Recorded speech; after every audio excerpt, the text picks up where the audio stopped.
भिक्षु विचार दर्शन साध्य साधना के विविध पहलू। साध्य है मोक्ष। मोक्ष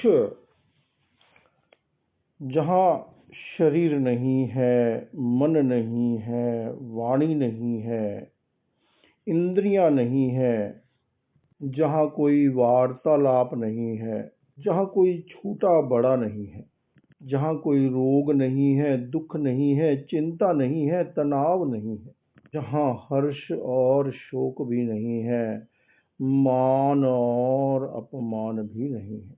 आत्मा की उस दिव्य स्थिति का नाम मोक्ष है। निश्चय दृष्टि से देखें तो मोक्ष ही साध्य है और मोक्ष ही साधन है। साध्य और साधन में कोई अभेद नहीं है, कोई अंतर नहीं है, क्योंकि निश्चय दृष्टि से सम्यक ज्ञान, सम्यक दर्शन, सम्यक चारित्र और सम्यक तप यह मोक्ष मार्ग है। सम्यक दर्शन साधन भी है और साध्य भी है। सम्यक ज्ञान साधन भी है, साध्य भी है। सम्यक चारित्र और सम्यक तप साधन भी है, साध्य भी है। सम्यक चारित्र का और सम्यक तप का यहाँ अर्थ है आत्मा का निर्विकार भाव, समता भाव। समता साधन भी है और समता साध्य भी है। व्यवहार दृष्टि से मन, वचन, काया और इंद्रियां मोक्ष की साधना के साधन है, यह सत्य है।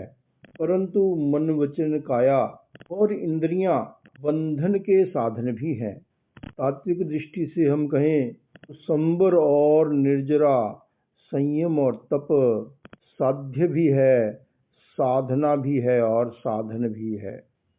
आगम वाणी में कहा गया, दिन हो या रात हो, अकेला हो या परिषद के बीच हो, सोया हुआ हो या जागृत हो, प्रत्येक स्थिति में जो साविध्य प्रवृत्ति से विरत रहता है, विरमण करता है, वह वास्तव में आध्यात्मिक होता है। और साविध्य प्रवृत्ति से विरत रहने की जो वृत्ति है वही अध्यात्म कहलाती है।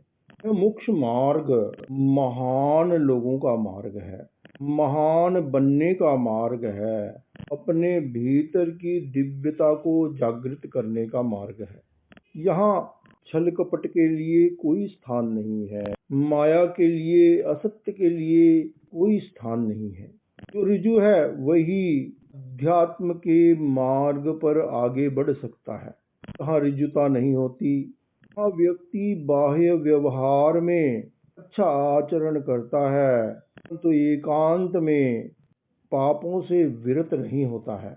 जबकि जो आध्यात्मिक है वह एकांत हो अथवा लोगों के बीच में हो, दिन हो या रात हो, सुप्त हो या जागृत हो, हर स्थिति में संयम की आराधना करता है, समता की आराधना करता है, संयम में रमण करता है, समता में रमण करता है। आध्यात्मिक जगत मोक्ष मार्ग की इस यात्रा का साध्य मोक्ष है और मोक्ष ही साधन है। मोक्ष का अर्थ है आत्मा की पवित्रता, आत्मा की विशुद्धि, यह मोक्ष है। आत्मा की विशुद्धि ही साधन है और आत्मा की विशुद्धि ही साध्य भी है। आत्मा की विशुद्धि करना साधना भी है। आत्मा की अपवित्रता के द्वारा आत्मा की पवित्रता प्राप्त नहीं की जा सकती है। व्यक्ति समता की आराधना करता है। साधक समता के उच्च आदर्शों से अपने जीवन को भावित करता है। अहिंसा के महापथ को स्वीकार करता है। जहाँ अहिंसा है वहाँ व्यक्ति के चित्त में अनुकंपा का भाव होता है। वहाँ चित्त में दया और करुणा का स्रोत प्रवाहित हो जाता है। वहाँ कोई वैर भाव नहीं होता है, कोई द्वेष भाव नहीं होता है, कोई दुख, चिंता और तनाव के लिए स्थान नहीं होता है। साध्य और साधन की शुद्धि को समझना अत्यंत अनिवार्य है। आचार्य तुलसी ने इसे इन शब्दों में कहा शुद्ध साध्य के लिए नियोजित मात्र शुद्ध साधन हो। जो मोक्ष का साधन है उससे मोक्ष के अतिरिक्त अन्य प्रकार की उपलब्धियां भी प्राप्त होती हैं, इसमें कोई संदेह नहीं है। जब कोई व्यक्ति सत्य की साधना करता है, ऋजुता की साधना करता है, तो सबके मन में उसके प्रति एक ट्रस्ट बन जाता है, विश्वास बन जाता है। यह भी एक उपलब्धि है, परंतु सत्यवादी होना, ऋजु होना, यह अपने आप में सर्वश्रेष्ठ उपलब्धि है। इसके लिए साध्य को भी ठीक से समझना होगा और साधन को भी ठीक से समझना होगा। भौतिक जगत में भी राजनीतिक और सामाजिक आदर्शों को प्राप्त करने के लिए साध्य और साधन की पवित्रता पर बहुत ध्यान दिया गया है। एम्मा गोल्डमैन, जिनके विचार बड़े क्रांतिकारी हैं, उन्होंने लंदन के अपने एक भाषण में कहा, सबसे हानिकारक विचार यह है कि यदि आपका साध्य ठीक है, यदि व्यक्ति का लक्ष्य सही है, तो उसे प्राप्त करने के लिए किसी भी प्रकार का साधन उचित होगा, परंतु ऐसा करने पर जाने अनजाने व्यक्ति का साध्य भी साधन के अनुरूप ही अपवित्र बन जाता है। जो शुद्ध साध्य है वह विस्मृत हो जाता है। इसलिए हमें साध्य के आत्यंतिक साधन और गौण साधन दोनों को समझना होगा। जिसने अपने लक्ष्य को, अपने साध्य को सम्यक रूप से समझ लिया है, वह साधनों की उपेक्षा नहीं कर सकता, साध्य के विपरीत साधनों का चुनाव नहीं कर सकता। वह साध्य के अनुरूप ही, लक्ष्य के अनुरूप ही साधनों का चुनाव करेगा। धर्म हमारा साध्य है, परंतु धर्म के भी यथार्थ स्वरूप को समझना जरूरी है। कुछ लोग कह देते हैं, जिसमें सुख हो वह करो, वह धर्म है। यह धर्म की अयथार्थ परिभाषा है। धर्म की यथार्थ परिभाषा है जिससे आत्मा का कल्याण हो, जिससे आत्मा का विकास हो, आत्मा की सुरक्षा हो, वह धर्म है। जिससे आत्मा का शोधन हो, वह धर्म कहलाता है। जहाँ धर्म की अधूरी समझ होती है, वहाँ यह कहा जाता है, तुम प्राणियों को सुख दो, दूसरे प्राणियों को सुख देना यह धर्म है। परंतु जिन वाणी में कहा गया है, साता दिया साता हुए, ए जिन धर्म री नहीं रे रीत जी, कि साता देने से साता प्राप्त होगी, ऐसा जिन धर्म का निश्चित नियम नहीं है। उस सुख देने के साथ सम्यक दृष्टिकोण, विवेक का होना आवश्यक है। सुख या दुख, कष्ट या सुविधा धर्म का मापदंड नहीं है। संयम साध्य भी है और संयम साधना भी है और संयम साधन भी है। संयम के द्वारा ही जीवन में संयम का विकास होता है। संयम और तप ये मोक्ष के साधन हैं। भगवान महावीर ने कहा कि व्यक्ति साधक तपस्या निर्जरा के लिए करनी चाहिए, नन्नथ निज्जरठयाए, तभी उसे मोक्ष का लाभ प्राप्त होता है। यदि व्यक्ति निर्जरा के लिए, आत्म विशुद्धि के लिए तपस्या नहीं करता है, उसे अन्य लाभ प्राप्त हो जाते हैं, परंतु मोक्ष सुख का लाभ प्राप्त नहीं होता है, अथवा बहुत अल्प मात्रा में होता है। प्रत्येक व्यक्ति स्वास्थ्य चाहता है। स्वस्थ शरीर जीवन के लिए अनिवार्य है। भोग भोगने के लिए भी स्वस्थ शरीर की अपेक्षा होती है। परंतु मोक्ष मार्ग में संयम की आराधना के लिए तप किया जाता है। हाँ, शारीरिक स्वास्थ्य भी, शरीर का पोषण भी संयम की आराधना के लिए किया जाता है। जो व्यक्ति लड्डुओं के लालच में तप की आराधना करता है, वह तपस्या के मूल उद्देश्य से विमुख हो जाता है।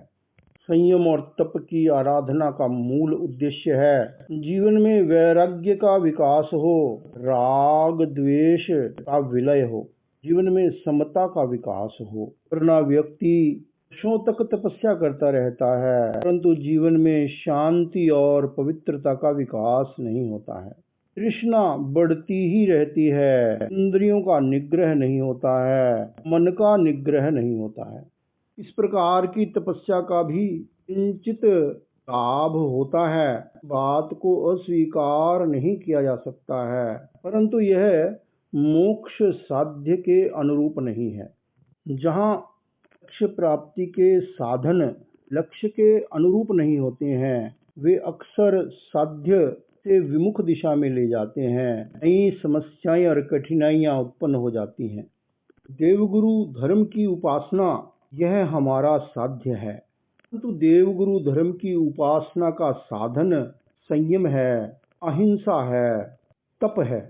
कोई व्यक्ति असंयम के द्वारा, हिंसा के द्वारा देव गुरु धर्म की उपासना करता है, वह मिथ्या दृष्टि होता है। सम्यक दृष्टि वह होता है जो यह जानता है धर्म की आराधना संयम और तप से होती है, असंयम की प्रवृत्ति से धर्म की विराधना होती है, आराधना नहीं होती है। बहुधा व्यक्ति देव गुरु की उपासना करता है, भक्ति के गीत गाता है, परंतु उसके साथ उसकी पदार्थ लिप्सा, विषय अभिलाषा और तृष्णा का भाव ही जुड़ा हुआ रहता है। वह जिन बाह्य गौण साधनों का, द्रव्यों का उपयोग करता है, उनमें भी हिंसा और अहिंसा का विवेक नहीं करता है। राजनीति के क्षेत्र में अनेक राजनीतिक विचारधाराओं वाले संगठन कार्य करते हैं। राजनीति का मुख्य लक्ष्य है जनता के जीवन स्तर को ऊंचा करना, परंतु जब लक्ष्य की पूर्ति के लिए केन केन प्रकारेण किसी भी साधन का उपयोग किया जाता है, साधन की शुद्धि का ध्यान नहीं रखा जाता है, तब व्यक्ति लक्ष्य के प्रति अन्याय कर देता है। राजनीतिक क्षेत्र आध्यात्मिक क्षेत्र से बहुत भिन्न है, फिर भी राजनीतिक क्षेत्र में भी जनता के जीवन स्तर को ऊंचा उठाने के लिए श्रेष्ठ नीतियों का निर्माण किया जाता है, तभी मानवता का सर्वांगीण विकास होता है। वास्तव में देखा जाए तो संयम से ही जीव का कल्याण होता है, असंयम से जीवन का कल्याण नहीं होता है। किसी भी प्रवृत्ति के साथ जहाँ संयम की चेतना नहीं है, असंयम की चेतना है, वह वृत्ति मोक्ष मार्ग के अनुरूप नहीं है। अपने आप में प्रवृत्ति द्वारा व्यक्ति बंधन और मोक्ष किसी भी दिशा में प्रस्थान कर सकता है। व्यक्ति धर्म की दिशा में प्रस्थान तब करता है वह प्रवृत्ति के यथार्थ उद्देश्य को सम्यक रूप से जानता है और उस उद्देश्य के अनुरूप ही साधन का चुनाव करता है। भगवान ने दो प्रकार के व्यक्ति बताए हैं, एक बाल होता है और एक पंडित होता है। जहाँ व्यक्ति अपेक्ष दृष्टि से धर्म अधर्म का विश्लेषण नहीं करता है, वहाँ अनेक प्रकार की रूढ़िवादी मान्यताएं स्थापित हो जाती हैं। कोई कहता है भोग करना, भोगों को भोगना, लड्डू खाना, मिठाई खाना, यह धर्म नहीं है। कोई कहता है जीवों का पोषण करना धर्म है। हमें हर प्रवृत्ति को सापेक्ष दृष्टि से समझना होगा। भोजन का उद्देश्य शारीरिक उद्देश्य है कि किस प्रकार से शरीर का पोषण हो, शरीर के जो सभी तंत्र हैं सम्यक रूप से कार्य कर पाए। भोजन करने के साथ फिर व्यक्ति को शारीरिक स्वास्थ्य किस लिए चाहिए, यह भी चिंतनीय होता है। कोई व्यक्ति स्वस्थ रहना चाहता है कि जब शरीर में ताकत होती है तभी व्यक्ति दूसरों को पीड़ित भी कर सकता है।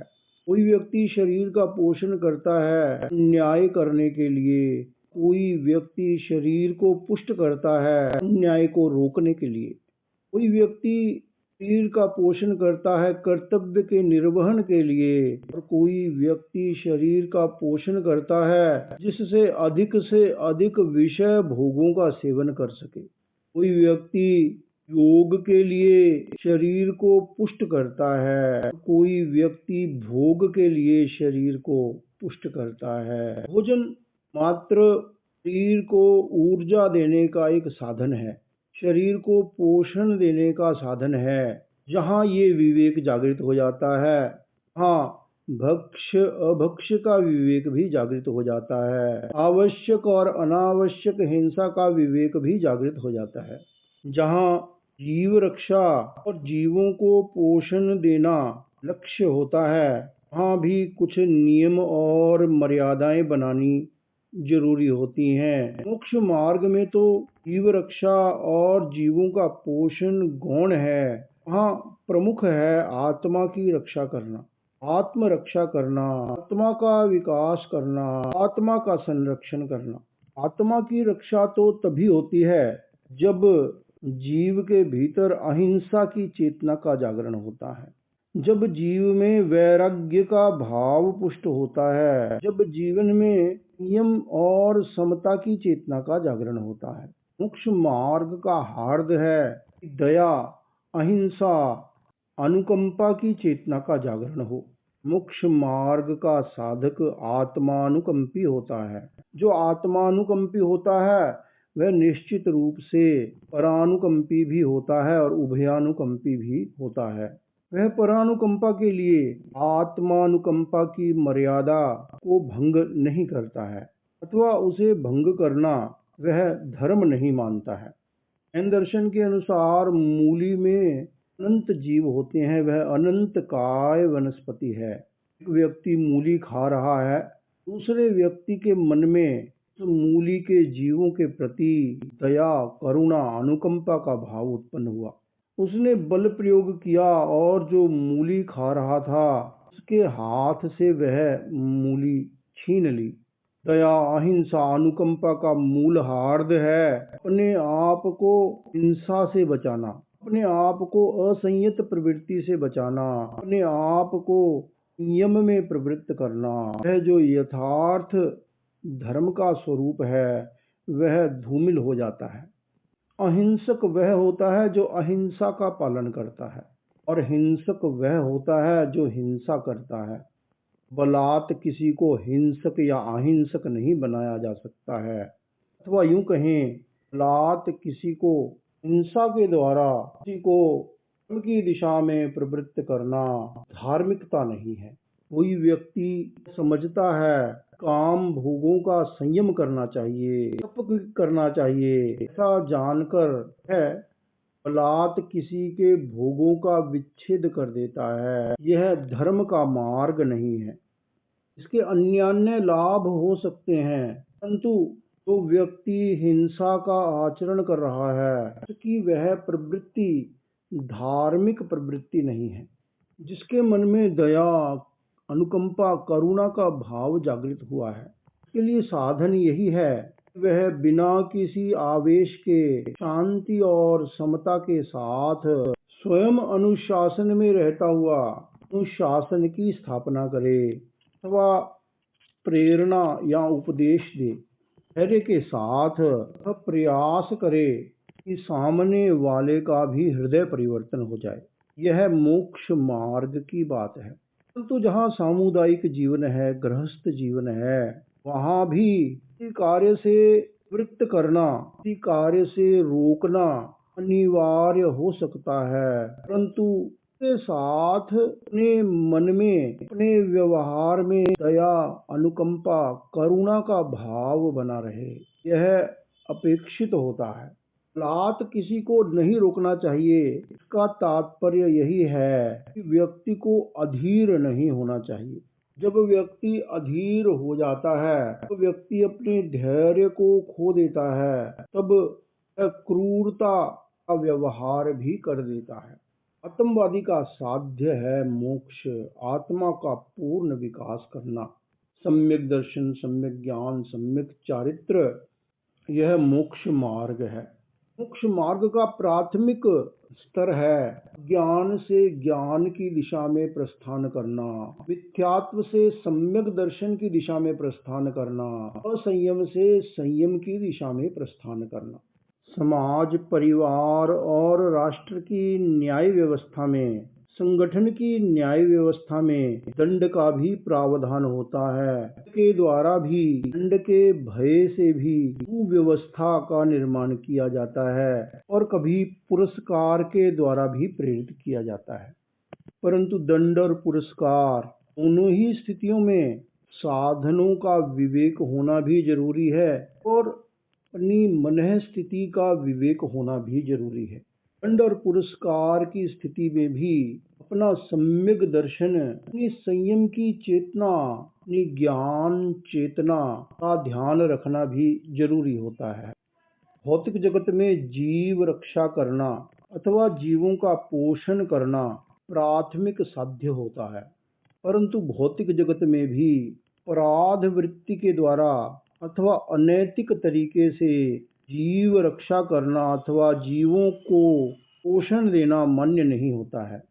मोक्ष मार्ग में तो जीव रक्षा और जीवों का पोषण गौण लक्ष्य है, मुख्य लक्ष्य है आत्म रक्षा। जो गृहस्थ है उसे भौतिक जीवन और मोक्ष मार्ग की साधना दोनों में सामंजस्य स्थापित करना होता है, दोनों में ही विवेक करना होता है। से जीव रक्षा और जीवों के पोषण में भी विवेक करना होता है, उसे आत्म रक्षा को भी पुष्ट करना होता है। परंतु जो सम्यक दृष्टि होता है उसे कभी सूक्ष्म हिंसा अथवा परिग्रह का सेवन करना भी पड़ता है, वह उसे मोक्ष मार्ग से भिन्न मानता है। हिंसा करना, अनातिपात पाप का सेवन करना, मृषावाद, अदत्तादान, मैथुन, परिग्रह की जो वृत्ति है, इस प्रकार से जो 18 पाप हैं, इनका सेवन करना धर्म नहीं है। तो सम्यक दृष्टि श्रावक है वह स्थूल हिंसा, स्थूल प्राणातिपात, स्थूल मृषावाद, स्थूल अदत्तादान, स्थूल मैथुन और स्थूल परिग्रह की जो वृत्ति है उसका परिहार करता है। परंतु आवश्यक हिंसा है, असत्य, अदत्तादान, मैथुन, परिग्रह का सेवन है, उसे भी वह मोक्ष मार्ग की दृष्टि से उपादेय नहीं मानता है। मनुष्य कोई भी प्रवृत्ति करता है उसका परिणाम उसे अनेक परिप्रेक्ष्य में प्राप्त होता है। अतः किसी प्रवृत्ति मात्र को धर्म या अधर्म रूप में स्थापित करना, एकांत रूप से धर्म और अधर्म के रूप में स्थापित करना न्याय संगत नहीं होता है। उसके साथ इतने सारे फैक्टर्स जुड़े हुए होते हैं, कभी कभी का विश्लेषण करना भी कठिन होता है। यह तो व्यक्ति के अपने विवेक पर निर्भर होता है, व्यक्ति के अपने अध्यवसायों पर निर्भर होता है, व्यक्ति की अपनी समझ, अपने दृष्टिकोण पर निर्भर होता है। मुख्य रूप से यह समझना जरूरी है, 18 पाप का सेवन करना यह अधर्म है। पाप सेवन में भावों की तरतमता हो सकती है, उस तारतम्य के आधार पर ही चेतना मलिन होती है, चेतना पर आवरण, विकार उत्पन्न हो जाता है, वीर्य का हनन हो जाता है और साथ ही अशुभ कर्म का बंधन हो जाता है। कोई व्यक्ति है कि वस्त्रों पर इतने दाग लग गए हैं, दागों को मिटाना कठिन होता है। इसी प्रकार कोई व्यक्ति बहुत निकृष्ट आचरण कर देता है, प्रबल राग द्वेष, प्रबल आसक्ति से प्रवृत्ति कर देता है, का परिणाम अत्यंत क्लिष्ट होता है।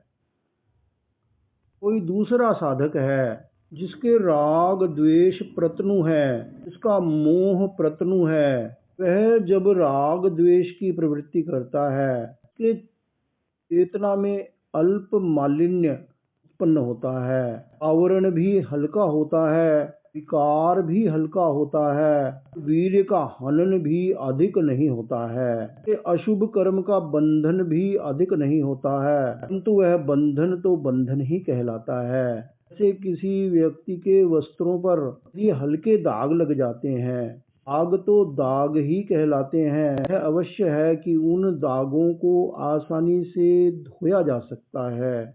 यह समझना आवश्यक है कि हिंसा में धर्म नहीं है। धर्म के नाम पर हिंसा करता है, फिर वह उसे आवश्यक हिंसा कहता है। वह कर्तव्य और धर्म दोनों ही दृष्टियों से भ्रष्ट हो जाता है। धर्म का मार्ग तो यही है कि उपदेश के द्वारा समझा बुझाकर अथवा सम्यक नियम और मर्यादा के द्वारा अहिंसक तरीके से चेतना का रूपांतरण किया जाए। जहाँ सामाजिक जीवन की बात है वहाँ दंड का भी प्रावधान होता है, परंतु वह धर्म का मार्ग नहीं है, वह सामाजिक कर्तव्य का मार्ग है। सामाजिक कर्तव्य में भी जब धर्म की चेतना जागृत होती है तो कानून और व्यवस्था दया, अनुकंपा और करुणा से ही प्रेरित होती है। धन का आदान प्रदान करना यह समाज व्यवस्था का अनिवार्य अंग है। उस आदान प्रदान में प्रत्येक व्यक्ति के भावों में तारतम्य हो सकता है। अतः यह कहना होगा कि धन, संपत्ति, संपदा भौतिक साधन या पदार्थ परिग्रह नहीं है। मुच्छा वुत्तो परिग्रहो, मूर्छा को भगवान ने परिग्रह कहा है। जो पदार्थ में सुख दुख का मापदंड बना लेता है, बड़प्पन या हीनता का मापदंड बना लेता है, यह मूर्छा का प्रभाव है। पदार्थ जीवन के लिए आवश्यक है, पदार्थ को छोड़ा नहीं जा सकता, पदार्थ को छोड़ना भी नहीं है।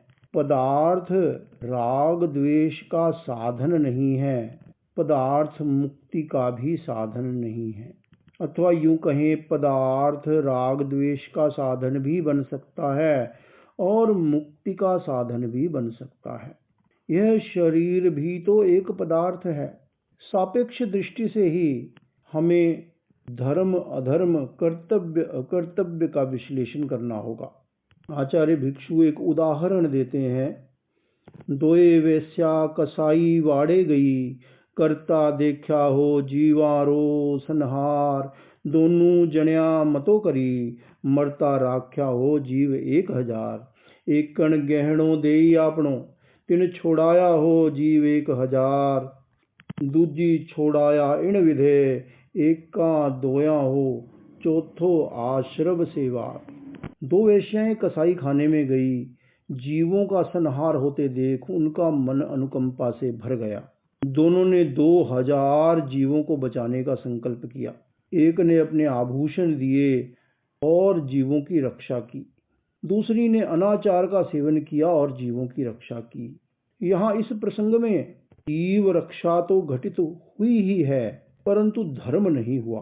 आत्मशुद्धि साधनम धर्म है, जिससे आत्मा की शुद्धि होती है वह धर्म कहलाता है।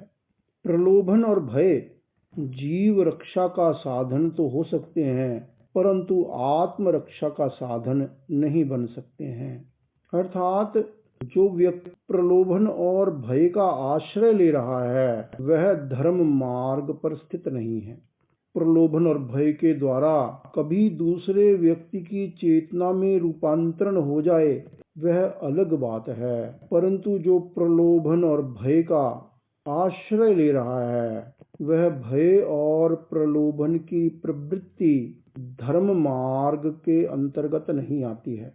दूसरी बात, वह जो कसाई खाना है, कसाई खाने का जो मालिक है वह हिंसा से विरत नहीं हुआ है। फिर भी सामाजिक दृष्टि से जीव रक्षा का अपना महत्व है, परंतु वह जीव रक्षा भी विवेकपूर्ण होनी चाहिए। सामान्यतः सामाजिक स्तर पर अनाचार के द्वारा जीव रक्षा करना अप्रयोजनीय माना जाएगा।